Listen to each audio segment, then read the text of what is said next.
Hello, and welcome to Spirit Travels, where we narrate the extraordinary experiences of people who have glimpsed the other side of death. My name is Maureen, and I will be your narrator on this journey. If you enjoy this content, please make sure to like and subscribe to support our channel. Now let's begin. Today's NDE is by Anonymous.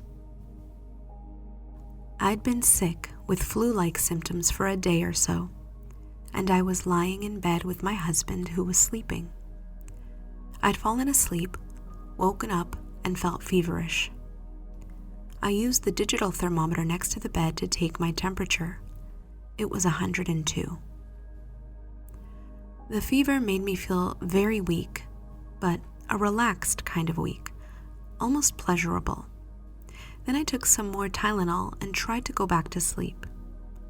Whether I had fallen asleep or not, I'm still not sure, but I must have noticed suddenly, instead of gradually, what seemed to be the fever getting higher. I felt even more weak and relaxed, but I felt extremely heavy. Even my fingers felt like they weighed 100 pounds. I really liked feeling that relaxed.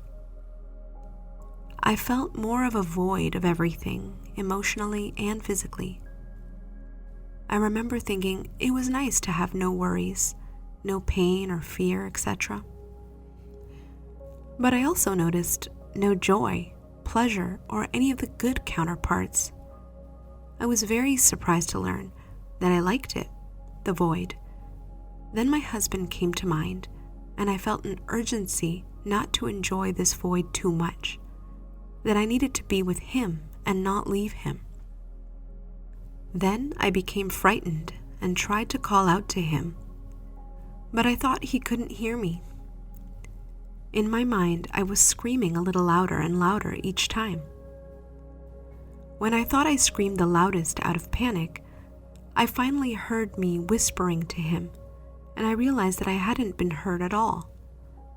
Then I guess I gave up trying to make him hear me. The next thing I remember is being in a void. I couldn't tell whether I was in light or darkness. I just remember nothing being all around me, except he was about 6 feet in front of me, standing there. He was silent for a while, as if he was giving me time to revel and let everything sink in. When I looked at him, he seemed to be about the size of a regular man, being that he was only about 6 feet away. Height and everything seemed normal, but in another sense, he seemed huge. Not in size, but in glory. Glory was the first thing that came to my mind because of the fact that even though he seemed my size, I kept wanting to look way up, straight at him, instead of straight ahead. But I don't remember actually seeing anything larger than a man. Then I wondered why I didn't feel his everlasting love like everyone else does when they see him. Then the answer came to me as soon as I thought the question. That's not what I was there for, with no other explanation. Even though I understood the answer, I still felt disappointed that I didn't feel his love, understanding, and mercy. I felt disappointed on top of cheated and undeserving to feel these things from him. But not angry, just very confused. I received no explanation as to why I hadn't felt these things, just the one answer. Then he told me that he was going to show me something, as in to prepare me, so I wouldn't have a heart attack or something. I immediately felt paralyzed, but not frightened, and he showed me several thousand visions at once. The only way I have figured out how to describe this experience is taking a handful of BBs and dropping them onto the floor. The visions came to me as fast as these BBs would hit at the same time on the floor. I don't remember any of them except the first. He was standing beside me on a mountaintop, and we were looking down on a valley. Several hundreds of people were scattered around, as if they were preparing for some big event that was about to happen soon. On the other side of the valley was another mountain with trees greener than I'd ever seen with my own eyes. The same applies to the color of the trees and the valley, and the grass was not a color I've seen here on Earth.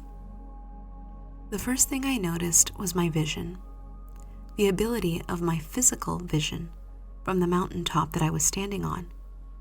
The valley seemed to be many miles away, at least 10 or so, maybe more. But I could see clearly every detail of both sides of the valley as I could the other. If one of the people were to have had a note in their hand, or two people had a note, for instance, I would have been able to read them on both sides of the valley at one time. I don't remember seeing anything specifically, but I do remember how well I was able to see. I have a faint memory of an object in the middle of the valley and of the people going to and from this object, like they were preparing it or something with it or something. The object seemed to be about the size of a standard-sized car with a similar shape. I later learned the measurements of the Ark of the Covenant are of a similar shape and size, yet the fact does not jog my memory at all. I also faintly remember the people wearing a different style of clothing than we do today.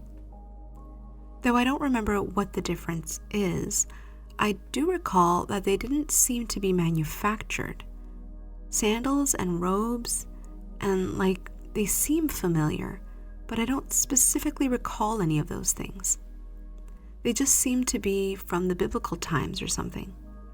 That was the last of the vision that I remember before waking up. I was still in the bed next to my husband. My fever felt much higher than before again. I had to use the restroom, but I felt too weak. I had tried to get up, but I couldn't move.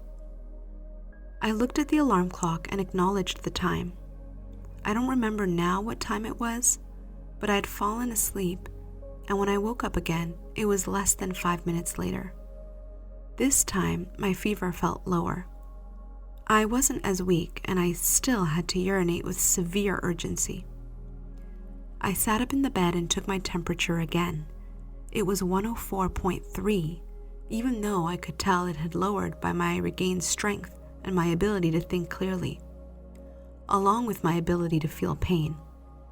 I thought the thermometer was wrong, so I took my temperature again, and it still read the same, 104.3. I turned the thermometer off, smoked a cigarette, and then went to the bathroom.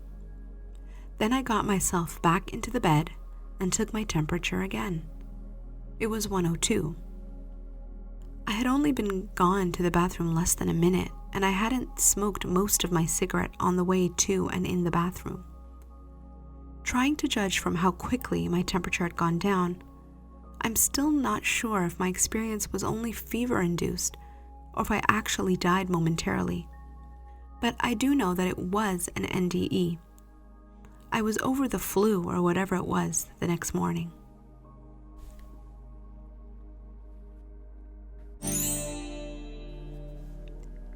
Thank you for listening.